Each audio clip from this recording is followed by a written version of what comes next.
Hello, everyone. Happy Monday. Happy May 2nd. Welcome to another Planetarium live stream.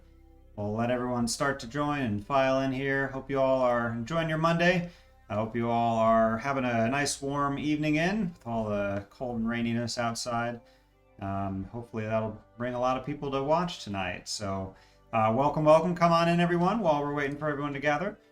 Don't forget this is a live stream, so when you tune in, let us know where you're watching from and give us a comment, say hello. It's always great to hear from everyone tuning in. Hopefully we'll have some folks joining us shortly. Welcome. I'll go ahead and start with some introductions. If you don't know me already, I am Patrick Hess, Planetarium Manager at Union Station. And welcome to tonight's stream. We're going to be going over what's up in our night skies this season, looking at stars and constellations you can see in our spring skies. And we'll also go over some current events, some exciting space and astronomy news and science updates that have happened over the past month. So stick around. Should be about a 45-minute long live stream, hopefully. So once again, this is live, so please let us know where you're watching from. Also, a shout out to our supporting sponsor, MRI Global, for keeping these live streams going and supporting all the programs at Union Station. We appreciate your continued support. And we've already got some people chiming in the comments. We've got Michael, who's watching from Waco, Texas. Thanks for watching, Michael. Hope you enjoyed tonight's stream. If you have any questions, let me know. Got Casey saying hi, Patrick, from the Northland. Casey, I recognize that name. Thanks for tuning in yet again. We've got Taylor saying, hey, Powell. Hey, Taylor. Thanks for watching tonight. Hope you enjoy the stream tonight. Anne's tuning in from Jefferson City. And Carol's watching from Lenexa. Excellent. Keep the comments coming, everybody. It's great to see everybody tuning in. Thank you again for supporting us and for tuning into our 82nd live stream. We've been doing these live streams now for over 2 years, and this is the 82nd one we've done. Can you believe it? It's pretty incredible. If you're tuning in for the first time or are a recent subscriber to any of the Facebook or YouTube channels, we have been streaming for 2 years now, and we have posted all of our past live streams on our YouTube channel. That's youtube.com/KCPlanetarium. For the past year, we've been doing live streams, What's Up live streams every month, talking about space and astronomy news. But we've been doing a ton of other streams. I'll just show you on our YouTube channel here we've done a number of deep dive live streams, which are full hour-long presentations all about different topics. In fact, I've organized them into playlists. I've got a playlist of all of our 46 deep dives, but we've done different sky cultures, science fiction, and of course a tour of our solar system. I'll just show you here on our playlist. We did a VR live stream. We've looked at Celtic and Nordic mythology, looked at time travel, satellites, Hollywood. We looked at the movies and television, how they connect with astronomy and how they get some things right and some things very wrong. So again, youtube.com/KCPlanetarium for all of our past live streams if you're a new watcher. And if you're a returning watcher, thanks so much for returning. For example, we've got one of our all-time top fans, Tammy, who is saying hello from Iowa, Patrick. Tammy says, we've always enjoyed these live streams. We have learned so much in the last 2 years and really appreciate you still doing these. Thank you. Well, Tammy, I'm doing them just for you and for everybody else watching, but I really appreciate your continued support over the past 2 years. It's incredible that we've had followers for that long and that you are still entertained by this. We've got Misty saying hi from Gladstone. Thanks for watching, Misty. Rachel saying hello from Leavenworth. Eric says howdy from Lenexa. Thanks for watching. Bruce says from Des Moines. A couple of smiley faces. Thanks for tuning in, Bruce. And Missouri says hello from LSMO. I'm guessing Lee Summit, Missouri, or wherever you're from. Thanks for watching.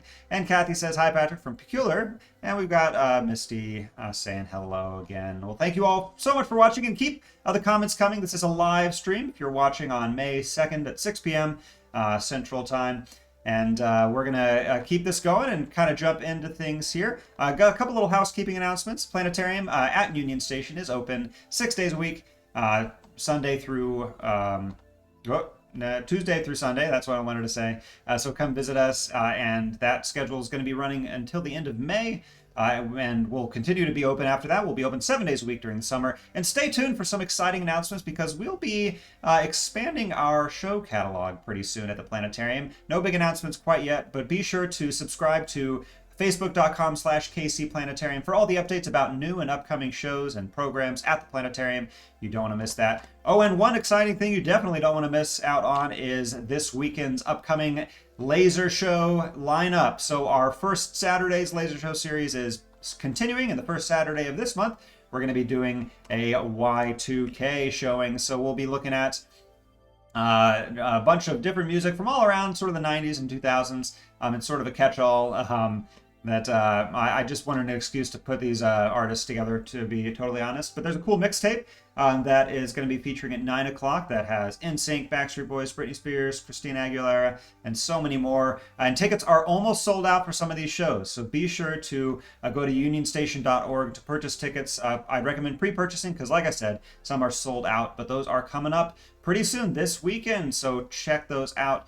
And we are going to go ahead and jump into tonight's first topic of conversation, which is going to be a tour of our night sky. And I've just realized I need to reset my software here. Let things load. While we're letting things load, I'm going to check into the comments. We've got Gene listening from Lenexa. Thanks for watching, Gene, or listening. Or both. Angela says hi, Patrick, with some emojis. We've got sunglasses, alligator, palm tree, and rocket ship. That pretty much describes how I'm feeling right now. So let's bring ourselves back here. We're going to switch over to Stellarium, which is our flat planetarium software. Not as cool as the 60-foot dome that we have at Union Station, but still pretty fun. We can explore the night sky from the comfort of our own homes. And so we are going to jump into a spring star tour today. So now the first thing I want to address is that we are going to be looking at mostly stars tonight. Sometimes during our star tours, we also look at planets, and planets are visible in our night sky, typically. But the thing about planets is they're kind of going around the sun at their own pace, and so sometimes they'll appear in different parts of the sky as the seasons and years change. And the unlucky thing about right now is that all the planets that would be visible tonight are actually not going to be rising until early in the morning. So in Stellarium here, I'm going to go ahead and label our planets. And we're looking at the Kansas City skyline here in front of the Liberty Memorial. And I'm going to fast forward time as the sun sets, so the stars will start to come out. But we're going to keep fast forwarding here all the way to the early morning. And actually, you know, as much as I love the Liberty Memorial, it is very large, and where we picked to view is kind of blocking our view. So I'm going to switch to flatter view. But you can see right in the early morning sky, right before the sun starts to rise, you'll see a line of planets. Now these are the most easily visible planets. You can kind of see Mercury with the naked eye, but that depends on the atmosphere conditions. But for sure, Saturn, Mars, Jupiter, and Venus are the 4 planets that are most visible to the naked eye, and they all happen to be rising right before sunrise. So if you're an early riser, you can catch these 4 planets all lined up quite nicely there. In fact, just 2 days ago, on April 29th, Venus and Jupiter had a conjunction, which means they passed as close together, or as close by one another as they ever appear. And there are some photos you can find on there. The Great Conjunction was the conjunction of Jupiter and Saturn a couple years ago, back in December 2020. And that one's called the Great Conjunction because it happens only once every 20 years. Venus and Jupiter will have their conjunction much more frequently, every year or so. So that's less rare, but still cool that all the planets are lined up there. Not cool, though, that they're not really visible in the early evening sky, which is the night sky that we are going to focus on. So we're going to bring ourselves back here to right now, and I'm going to fast forward to our evening sky, and we're going to spend our star tour at about 9:45 there. We can see the clock right there, and we're going to check out what we can see in our spring night skies. And don't forget, if you've tuned in recently, this is a live stream, so post in the comments where you're watching from, and if you have any questions, be sure to throw those out as well. So we'll start out with a couple of very recognizable star patterns, and that is the Big Dipper and Little Dipper. So we can see the Big Dipper up here, these 7 stars that form a very bright spoon shape. This is always visible over in the northern sky. And then the Little Dipper right now is below it. We can see the bright star here at the end of its handle. And then the scoop down here. It's a little bit dimmer, but you can imagine a similar shape there. Now, the Big Dipper and Little Dipper are very famous. Although they're not actually constellations, they belong to a different category, something we call asterisms, which is basically just an unofficial star pattern. Constellations are official star patterns. There are 88 constellations. There are constellations that use these stars, and they're called Ursa Major and Ursa Minor, which means the Big Bear and the Little Bear. So Big Dipper, Little Dipper, Big Bear, Little Bear. Kind of makes sense there. So if we turn on... Of course, I forgot my keyboard shortcuts. C. There we go. All right. So we've got Ursa Major and Ursa Minor, the Big Bear and the Little Bear. So these bears actually pop up in a bunch of different mythological traditions. The story that I like telling is from Roman mythology. So in Roman mythology, there was a story about Jupiter, the king of the Roman gods. Now Jupiter often liked to come down to Earth to kind of socialize with humanity. And one day when he was socializing, he fell in love with a mortal woman named Callisto. Now, Jupiter's goddess wife Juno eventually found out about this secret love, and she became very jealous and upset. So Juno used her magic to turn beautiful Callisto into a bear so that she no longer attract Jupiter. Now, later on, Callisto's son Arcas was hunting in the forest when he came across his mother as a bear and almost accidentally shot her with his bow. But at the last second, Jupiter turned him into a bear as well, and then grabbed them both by their tails and threw them into the stars so they'd be safe together forever. And of course, Jupiter, being the king of the gods, threw them with such force that their tails stretched out, and that's why the bears have long tails in the stars. That's one explanation for you there. Continuing on, we do, this is a live stream, so we've got a bunch of people chiming in the comments. We've got Taylor, who's mentioning a partial lunar eclipse. I will be bringing that up in a minute. Although, Taylor, it's not going to be this weekend. That is actually going to be... it's going to be in about 2 weeks. It'll be Monday the 16th. But that's coming up. I'm going to do a little mini deep dive into eclipses after our star tour. So stay tuned, Taylor. We've got Misty talking about the lunar eclipse as well. So I'll talk all about that, Misty, just a moment after we finish our star tour. So be sure to stay tuned. Don't touch that dial. Sharon's watching from Chanute, Kansas. Thanks for watching, Sharon. Lauren saying hi from Lenexa. Thanks for watching tonight. Casey says, have you done a deep dive on the James Webb Space Telescope? If not, can you next month? Casey, I've done a sort of a mini deep dive. Back in January, on January 3rd, I dived into this James Webb Space Telescope talking about its launch, since that happened recently. And then I did an entire deep dive program all about just space telescopes in general. And that was way back in October of 2020. So that's our 42nd live stream, lucky number 42. Again, youtube.com/KC Planetarium has all those past streams. Again, January 3rd this year will be one about James Webb, and then also October 5th, 2020. I talked about Webb and a couple other telescopes. Angela says, sorry, I meant to say hi from Florida Space Coast, not just emojis. No worries, Angela. Thanks for clarifying. That does make sense, though. I should have decoded those emojis. The alligators, palm tree, and rocket should have been obvious. So thank you, Angela. Jessica says, hi from Weir, Kansas. Thanks for watching, Jessica. All right, back to our star tour. Keep the comments coming. I love hearing where everybody's watching from. I want to talk about a constellation I don't often mention. It's kind of snaking through the dippers here. You can see this sort of serpent shape kind of going through them. This is Draco. So Draco has a number of different mythological origins, and historians have debated this origin. Some historians believe that this dragon represented Ladon, who guarded the golden apples in the garden of the Hesperides and was killed by Hercules during one of his 12 labors. Others say Draco was a monster that was killed by the goddess Minerva and tossed into the sky upon defeat and became twisted as it froze in the celestial North Pole. Now, notably about Draco is it contains a star named Thuban, which is right there. Now, Thuban's a cool star. It's not a very bright star, but Thuban used to be the North Star. Now, the star at the end of the little bear's tail here, Ursa Minor, that is called the North Star. Its nickname is the North Star. Its official scientific name is Polaris. The reason it's called the North Star is because throughout the night it will always stay in the same place. So if I fast forward time, you can see all the stars are circling around it. The North Star is directly above the North Pole, so as the Earth rotates around the North Pole, it stays in pretty much the same spot, and that is why it's called the North Star. But as I said, there's another star that used to be the North Star, and that is the star Thuban here in Draco. And this is because of something called precession. So I want to show you here, Stellarium actually will let us look at precession. Now, I can demonstrate here actually. Let me go back over here. Now, if you think about a toy top, when you spin a toy top, it spins around really rapidly, right? But it also slowly wobbles. So it's spinning, but I actually spun it a little too well. But if I spin it on an angle, you can see it wobbling around like that, right? As it spins quickly, it also slowly wobbles. Well, that slow wobble is named precession. That's P-R-E, precession.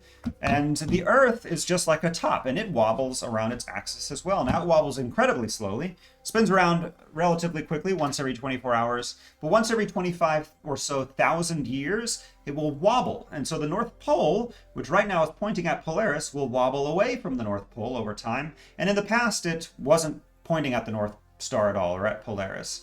So you can see right now in the year 2000-ish, that is Polaris right there. But in the past, about in the year 3000 BC, Thuban was actually the North Star. And there are actually ancient writings that reference this star as that polar star. So I just wanted to point out that ancient North Star there, Thuban as part of Draco. Let us continue on as we are rotating. Let's check into the comments. We've got Jessica. Oh, I already said hi to Jessica, saying hi from Weir, Kansas. No worries. Thanks for watching. And thanks everyone for tuning in. Don't forget, this is a live stream, so be sure to comment where you're watching from or have any questions. We are going to talk about that lunar eclipse in just a moment. We've got Normal saying hello from Texas. Thanks for watching tonight. All right, so let's continue on. In the west, I've got a fun constellation here for you. It's called Gemini, the twins. It's easy to spot. It looks like two stick figures holding hands. So these two stars are the stick figures' heads. Here's one head, his body, arms, and legs. Here's the other head, his body, arms, and legs. These twins were named Castor and Pollux. The bright stars are named Castor and Pollux. And they were a famous pair of Greek heroes. But they're fun to spot because they form a pretty easily recognizable pattern there. So Gemini, the twins. We're going to move right along so we can get on to other parts of our live stream tonight, but I want to look towards the south where you'll find Leo the Lion, very bright and another famous constellation. You can identify Leo by looking for an asterism that looks kind of like a backwards question mark or a coat hanger hook. This is Leo's head and his mane. Here's Leo's body, his front paws, and his tail. Leo represents the Nemean lion. This was the ferocious beast that Hercules fought and defeated during the first of his 12 labors. The star at the end of Leo's tail is named Denebola, which means tail of the lion in Arabic. Not a very exciting star by itself, but it's going to pop up in a minute. Also, the star at the brightest star in Leo, and the one near his heart, is named Regulus. And Regulus means little king. Now, Regulus actually popped up back in last holiday season at the planetarium, and for our December live stream, I talked about stars and their connection with faith. So we looked at a bunch of different faiths, Judaism, Islam, and Christianity, and we looked at how they relate to our night sky and the connection with astronomy. And so one of the topics we covered was the Star of Bethlehem, the Christmas star. And there are a number of theories about what celestial event could have been the Star of Bethlehem. Some theories reference different planetary alignments, and one theory has a planetary alignment coinciding with Regulus, the little king star. So you can kind of see how those two pieces fit together. If you want to learn more about that, by the way, just check out our December live stream. That was on December 6th. Or come back to the planetarium this upcoming holiday season, because we'll for sure be doing our special Stars of Faith planetarium show that season as well, where we dive into that in more detail. All right, so let's continue on to check out Virgo, the maiden. This one looks like a big stick figure. So here's Virgo's head, ovally shaped. Here's her arms, her torso, and her legs. Virgo represents a goddess of fertility or harvest. The Greeks called her Demeter, the Romans called her Ceres, the Egyptians called her Isis. She's often depicted in art as carrying an ear of grain in one hand, and that star in Virgo's hand is named Spica, which means ear of grain in Latin. And then we've got another very bright star. This will be the brightest star you'll see in the evening sky tonight. It's the second brightest star in the northern hemisphere. Its name is Arcturus, which means watcher of the bear in ancient Greek. And it's part of a hunter constellation named Boötes. And this hunter was said to be chasing the Ursa bears. That's why Arcturus, watcher of the bear, is part of that constellation.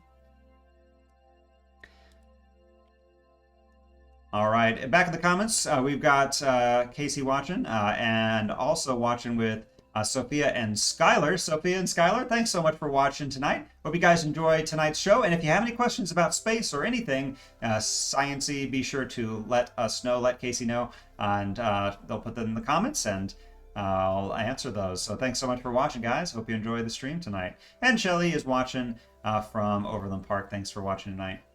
All right, so those three constellations I just showed you have three very bright stars near each other, and they form a nearly perfect equilateral triangle. And this triangle is known as the spring triangle. Now, this is another asterism, one of those unofficial star patterns. And this one was used by some people to help track the changing seasons. So the way it works is that in the springtime, or in the wintertime rather, you'll see these three stars rising one at a time, one after another. But as soon as you can see all three up after sunset, that tells you that spring is here. There's another asterism called the summer triangle, which will be rising a little bit later. In fact, I can cheat and fast forward a little bit. There's the first star of the summer triangle, Vega. And so as spring continues, the three stars of the summer triangle will start to rise earlier and earlier. In fact, there are those three stars. And once you can see these three stars up after sunset, then summer will be here. So they're up after midnight tonight, so not quite summer yet. All right, everyone. So that about does it for tonight's star tour. But I do want to talk about an upcoming celestial event that you're definitely not going to want to miss.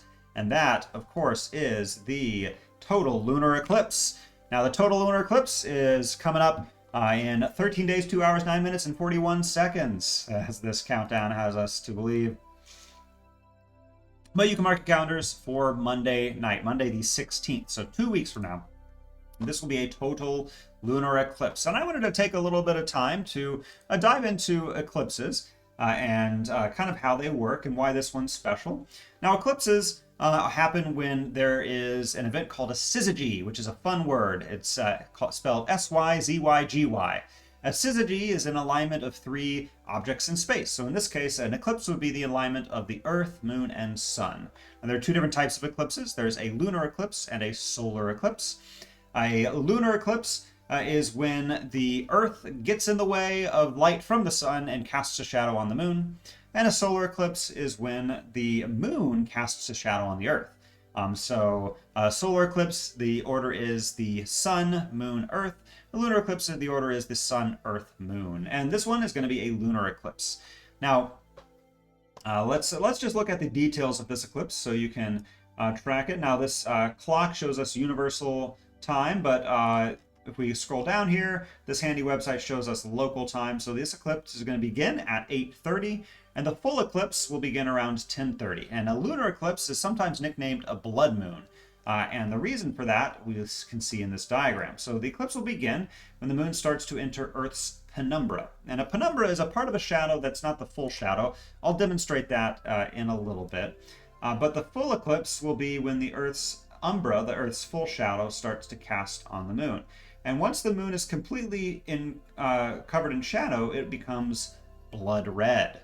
This is because of light scattering in the Earth's atmosphere. So the same reason that sunsets are red, this shadow is red. So basically, as light passes through the edge of the Earth's atmosphere, it scatters in this red wavelength. And that's why sunsets are red, as I said. So it casts sort of a red shadow on the moon. And this total eclipse will happen until about midnight, and then it will start passing out of that shadow. So this eclipse will be visible in a lot of the sort of eastern United States and in South America as well, eastern North America, I should say. Actually, this will be visible, for most of North America. So you can see that the motion of the eclipse and how much is visible here on this map. And then again, there are the timings for Kansas City. Now let's talk a little bit more about eclipses and how they work. There's a lovely little interactive that I have prepared for us here. So now, as I said, eclipses happen when the Earth, Moon, and Sun line up. Now, the Moon goes around the Earth once every month, once every 30 or so days.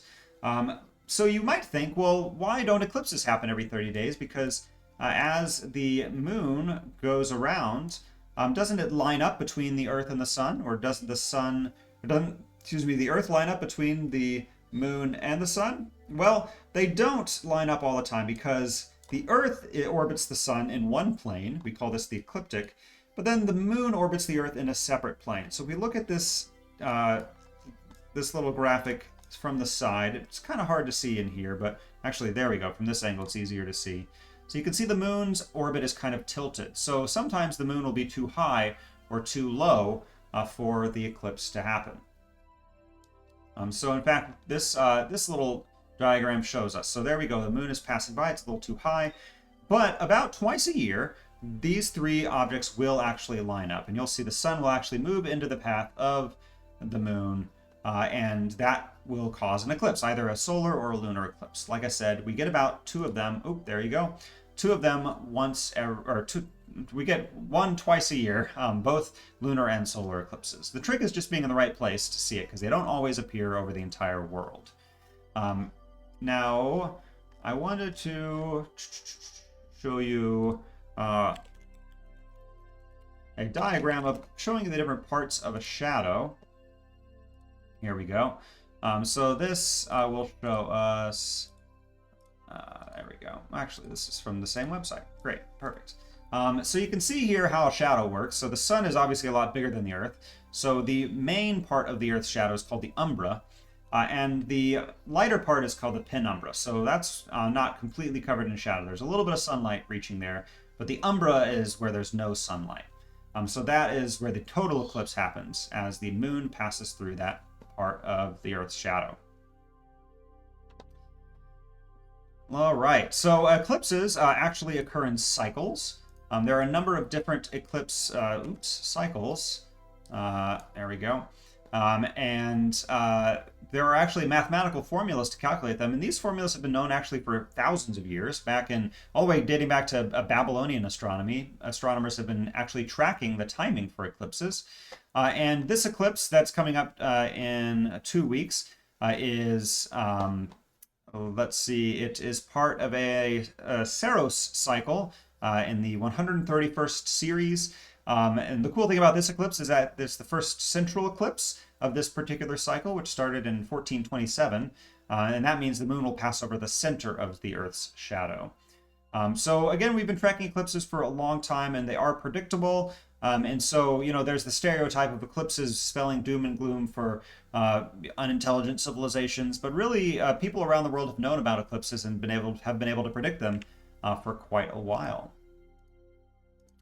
All right, y'all, let's check back in to the comments section as we've wrapped up our little star tour for today. So Misty is confirming 10:30 p.m. on May 16th. That is when the total eclipse begins, but starting at about 8:30 p.m., you will begin to be able to see the Moon moving into the Earth's shadow. But that blood moon will start around 10:30. And I want to mention also that we are going to be hosting a viewing event at Union Station. We haven't decided exactly where. It may be in front of Union Station, or it may be closer to the Liberty Memorial, but they're right next to each other across the street, so you'd be able to park in the same place. But just be sure to subscribe to both Union Station and the Gottlieb Planetarium's Facebook page for details on that. We'll be releasing that this week, so you know where to go, but that'll be a free viewing event. I'm going to be there setting up a telescope, and you'll be able to see this through a telescope to look at the blood moon. This is obviously permitted, but if the weather doesn't hold out, we unfortunately will not be able to reschedule the eclipse, I hate to say. But yeah, stay tuned. Again, subscribe to us on Facebook, facebook.com/KCPlanetarium, and don't miss that event, which we'll be looking at the moon through a telescope. Lauren asks, will the asterism Phoebe be visiting during the live stream tonight? We shall see. Phoebe is my live stream assistant, my feathered friend, and she's currently in another room, hopefully taking a nap, although I did hear some squawking, so we may see how she's doing a little bit towards the end of the stream tonight. For now, though, let's jump into what's been up in the world of space and astronomy news over the past month. So, speaking of eclipses, actually, to continue on that eclipse topic, this is very cool, but the Perseverance NASA rover actually captured an eclipse of the Martian moon Phobos as it passed in front of the sun. So this is pretty incredible. So this was captured using Perseverance's next generation Mastcam Z on April 2nd, which was the 397th Martian day or sol of the mission, and the eclipse lasted about 40 seconds. This is much shorter than typical solar eclipse involving Earth's moon. Phobos is also about 157 times smaller than Earth's moon, and Phobos is also 60 times closer to Mars than the Earth's moon is to the Earth. So that's why this eclipse was visible at all, because Phobos is so much smaller than the Earth's moon, but it is a lot closer to Mars, so it still creates that shadow there. But this is a real video, basically taken from the Perseverance rover. It's pretty incredible. We've actually been capturing footage of eclipses for a while. There was an eclipse seen in 2004. The rover Spirit and Opportunity took the first time-lapse photos of an eclipse on Mars, obviously very low resolution back then. And then the Curiosity rover, which was a bit more of a recent rover, captured an eclipse as well, but its cameras weren't quite as good, so we just saw sort of a very fuzzy image. But just to recap this one, this was much clearer, with much better optics and in color, which is pretty incredible. This camera on Perseverance has a solar filter that acts like sunglasses to reduce the light's intensity, this is pretty interesting. It's not just for looks. These observations can actually help scientists better understand the moon's orbit and how its gravity pulls on the Martian surface, which ultimately shapes the red planet's crust and mantle. So Phobos does exert a small tidal force on Mars's interior, which slightly deforms the rock in the planet's crust and mantle. And these forces also slowly change Phobos's orbit. As a result, geophysicists use those changes to better understand how pliable the interior of Mars is, revealing more about the materials within the crust and mantle. So pretty cool there, and this is on NASA's Mars website. Oops. Yep, and that's me. All right, so let's continue on with our solar system, since we're on the topic. Perseverance, speaking of which, broke some records recently. Perseverance rover has broken the record. Oops, can't see that. There we go. Perseverance has broken the record for the longest distance driven by a rover on the red planet, according to this NASA press release. Right now, Perseverance is en route to the Jezero Crater River Delta, which is a 3-mile journey from its landing site. The rover traveled 1,047 feet in one day to break that record. The real impressive thing, though, is that it did so with very minimal help from humans. So the rover drivers on Earth at NASA's Jet Propulsion Laboratory in California drive the rover using special 3D glasses and 3D photos to view the surrounding terrain more accurately. The team just selects destination points and the route for Perseverance, but the path that the rover actually takes, the onboard driving system chooses. So Perseverance needs to be able to identify hazards like jagged rocks or loose sand or craters to figure out how to best avoid them in real time without help from Earthlings. This may be a little animation showing it driving. There you go. It's pretty funny. So, like older models, we're gonna pause this in case of copyright. The older model Curiosity had to stop whenever it had to make a decision, which meant that Curiosity takes a long time to travel. Because Perseverance can kind of figure out how it goes while it's driving, it is able to travel a lot more quickly. In fact, the scientists at the Jet Propulsion Laboratory have dubbed this, quote, thinking while driving capability, which is pretty advanced. Now, still, Perseverance tops out at a whopping 1/10 a mile per hour, but it can cover about 300 yards per day, according to NASA. And right now, it will continue its journey to the Jezero River Basin, and along the way, it is searching for evidence of past microbial life, as well as collecting soil and rock samples for future Mars missions to retrieve and actually take back to Earth to analyze. So pretty cool stuff.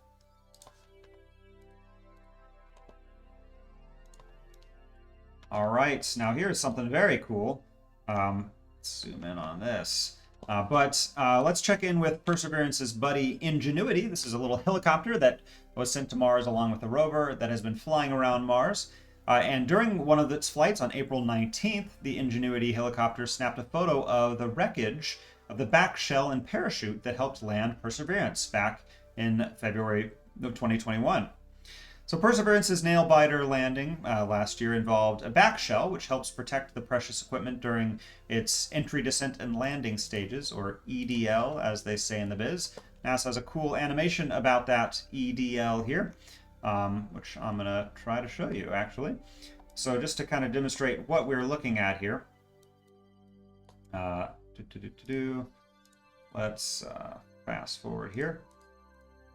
So that back shell there is holding the rover. There's a heat shield here, and as Perseverance entered Mars's atmosphere, the heat shield protected it from the heat, as you might imagine, based on that name. So there we go, it's heating up, and eventually the heat shield pops off pretty soon. There you go. It's driving. Fast forward more. All right, heat shield is going to pop off so quickly we won't even notice. Fast forward more. There we go. Okay, so now there's the back shell and parachute, which I mentioned before. And so this kind of carried Perseverance very close to the ground. And this little rocket section popped out, which lowered it very close to the ground. And then it sort of hovered above the ground and then dropped the rover itself down on a crane. So there we go. There we see it dropping down. But the back shell flew off and landed somewhere else. And that somewhere else was actually photographed by the Ingenuity helicopter. So NASA said they released this, they did a press release on April 27th, and they said, engineers working on the Mars Sample Return Program requested images be taken from an aerial perspective of these components in order to glean information about their performance during the rover's entry, descent, and landing. Now, this is pretty incredible that we're actually able to take pictures of this wreckage, which is a decent distance away from the rover itself. But and what's also incredible is that this was Ingenuity's 27th flight, and this robotic helicopter was only intended to fly 5 times as a demo, but now it's actually doing real science, and its mission has far exceeded its original expectations. All right, we got a question here from Misty saying, how do astronomers know exactly when the eclipses will happen? That's a good question, Misty, and there are a lot of ways. Before we had computers to simulate the motion of bodies in space, astronomers would simply track these things as they took place, and then they would look for patterns. In fact, mathematicians did a lot of this work. They would look for mathematical patterns to predict when the eclipses would happen, and because physics is basically math, some of these early mathematicians were able to very accurately predict eclipses without really knowing what they were. They just knew when they happened, and so they could kind of find those patterns of when they happened. Now today, of course, we have very accurate mathematical models of these objects as they move, and we can track their motions. And so we have computer simulations that can look thousands of years into the future to see where everything is after it moves around a lot. Rachel says, I would love to see Phoebe again. It's been a while. Okay, we'll get Phoebe out here in just a minute. But let's continue on here to just a quick news bite. This is kind of cool. The U.S. Geologic Service actually has an astrogeology division, which I didn't really know until recently, but they have released a list of more than 1,000 cave entrance candidates on Mars. So this is pretty cool. There are spots that may have Martian caves. Caves may become important. Oops, you're not seeing it. There we go. I always do that. So there we go. So these are the caves of Mars. So caves may become important to the future of Mars exploration because they provide shelter from a lot of harsh surface conditions. Mars' thin atmosphere and negligible magnetic field don't absorb, deflect, or moderate hazardous things like micrometeoroid impacts, dust storms, extreme temperature variations, and ultraviolet radiation and cosmic rays. So we want a way to protect ourselves on Mars, and living in caves could be one way. So caves could be really valuable, and so we are actually starting to track potential spots on Mars that could have caves. All right, here's a funky story. This is a study released recently. But basically, astronomers have been studying meteorites, and they have found all the material that make up DNA in meteorites. So the key building blocks of DNA there are 4 main building blocks for DNA. There is adenine, thymine, cytosine, and guanine. Now, I may be mispronouncing these. My understanding of science generally begins at the upper atmosphere and goes up, so I'm less well versed in biology. But I do remember from middle school science that there are 4 main building blocks for DNA. DNA's sister molecule, RNA, uses the A, C, and G elements, but it swaps out thymine for uracil. So there are 5 main building blocks for DNA and RNA. Now, scientists have been looking at meteorites, and they've actually found trace amounts of adenine, thymine, adenine, guanine, and or just adenine and guanine in meteorites, but they've not found thymine, cytosine, or uracil in meteorites yet. And so this has long been a mystery of why only some of the building blocks for DNA and RNA were found in meteorites, but not others. There have been lab experiments simulating conditions in outer space that suggested all 5 of these compounds could have formed during light-triggered chemical reactions within interstellar molecular clouds, and that the compounds could then have been incorporated into asteroids and meteorites during the formation of the solar system. And these chemical reactions may have also happened directly within the space rocks themselves. But more recently, and as this paper shows, scientists have finally detected all 5 of these compounds in meteorites that made it to Earth. So the lead author, Yasuhiro Oba, said the presence of the 5 primary nucleobases in meteorites may have a contribution to the emergence of genetic functions before the onset of life on the early Earth. This is an astrochemist at the Hokkaido University in Japan. So the scientists analyzed samples from 3 different carbon-rich meteorites and found evidence of all 5 of these compounds. So it's pretty cool. We found the building blocks of DNA in meteorites. Now, let's not get crazy. That doesn't necessarily mean life came from aliens, but it is cool that these elements exist more or less out in space in addition to here on Earth. And let's continue on. Here's kind of an interesting mystery story. It turns out that Neptune is getting colder, and we don't know why.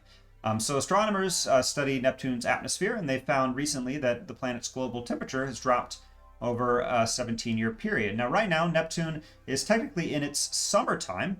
Neptune has about 40-year seasons because of its slow orbit, which is the longest of any planet in our solar system.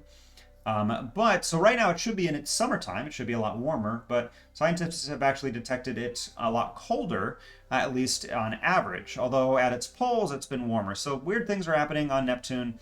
The planet is generally cold. Its average temperature is about minus 364 degrees Fahrenheit, but the last 2 years, the polar temperatures have gone up by about 20 degrees. Meanwhile, the areas around the equator have cooled down. So kind of weird that this could just be due to weather pattern changes on Neptune, but it's interesting that there are entire teams of scientists who are just looking at thermometer readings from Neptune. I just find that fascinating. And here's a giant scientific paper. You can read all about that. Some very pretty graphs on there. Speaking of outer planets, and this definitely counts as my top headline, but here's a headline for you. Probing Uranus is top priority this decade, says U.S. science advisors. So a new report that covers the next 10 years of American planetary science and astrobiology has concluded that a Uranus orbiter and probe should be the highest priority. And so here is a draft paper with a ton of co-authors signing all about how basically they call for a spacecraft to orbit Uranus and map its gravitational and magnetic fields. And I certainly think Uranus would have a very fascinating gravitational fields. It would orbit the planet for several years and deliver an atmospheric probe into the planet's hydrogen sulfide-rich skies, which kind of smell like farts, coincidentally. They recommend launching to Uranus between 2023 and 2032, and then the probe would probably reach there. We could do it with current launchers if we launch sometime in the next decade like that, and if we did that, we would capitalize on a gravity assist from Jupiter. So that's why they recommend launching within the next 10 years. So this white paper just outlines their reasoning for why Uranus should be a priority. Their second top priority is the Enceladus orbiter, and lander, which would be my personal pick because Enceladus is my favorite moon. I did a whole live stream all about moons way back in the day. My top 10 favorite moons, Enceladus was one of them. But anyway, perhaps someday we will probe Uranus. Now for our final story for today, the very exciting news that NASA's James Webb Space Telescope is fully aligned. So Webb is now one step closer to being fully operational. Its instruments and mirrors are fully aligned and calibrated, and its 4 instruments are ready to collect data on our universe. They released this blog post just a few days ago. This 7th and final stage of the alignment is now officially complete after the telescope's launch back in December 2021, and the optical telescope element manager Lee Feinberg said, quote, "These remarkable test images from a successful aligned telescope demonstrate what people across countries and continents can achieve when there is a bold scientific vision to explore the universe." So very exciting. Now that the mirrors are fully aligned, the telescope is successfully supplying its 4 instruments with incoming light from the far reaches of the universe, capturing image of stars in sharp focus. These 4 instruments are the NIRCam, or near infrared camera for imaging young stars and forming galaxies, the NIRSpec, a powerful spectrograph to study light from distant sources, MIRI, a camera and spectrograph that operate in the mid-infrared wavelengths, and FGI NIRISS, which allows the telescope to aim with precision and study exoplanets. So Webb is now moving into the process of instrument commissioning, where these incredible sensitive instruments will be tested across different configurations to ensure they're ready for full-scale operation.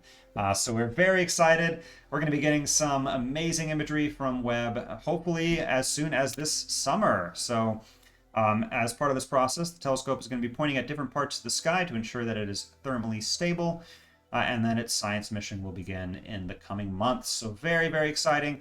Congrats to Webb and its team for full alignment, and it is just about ready to start its real science. And we're just about ready to end this stream, but if you stay on, everyone, I will be right back, and we'll see if Phoebe wants to make an appearance. Stand by.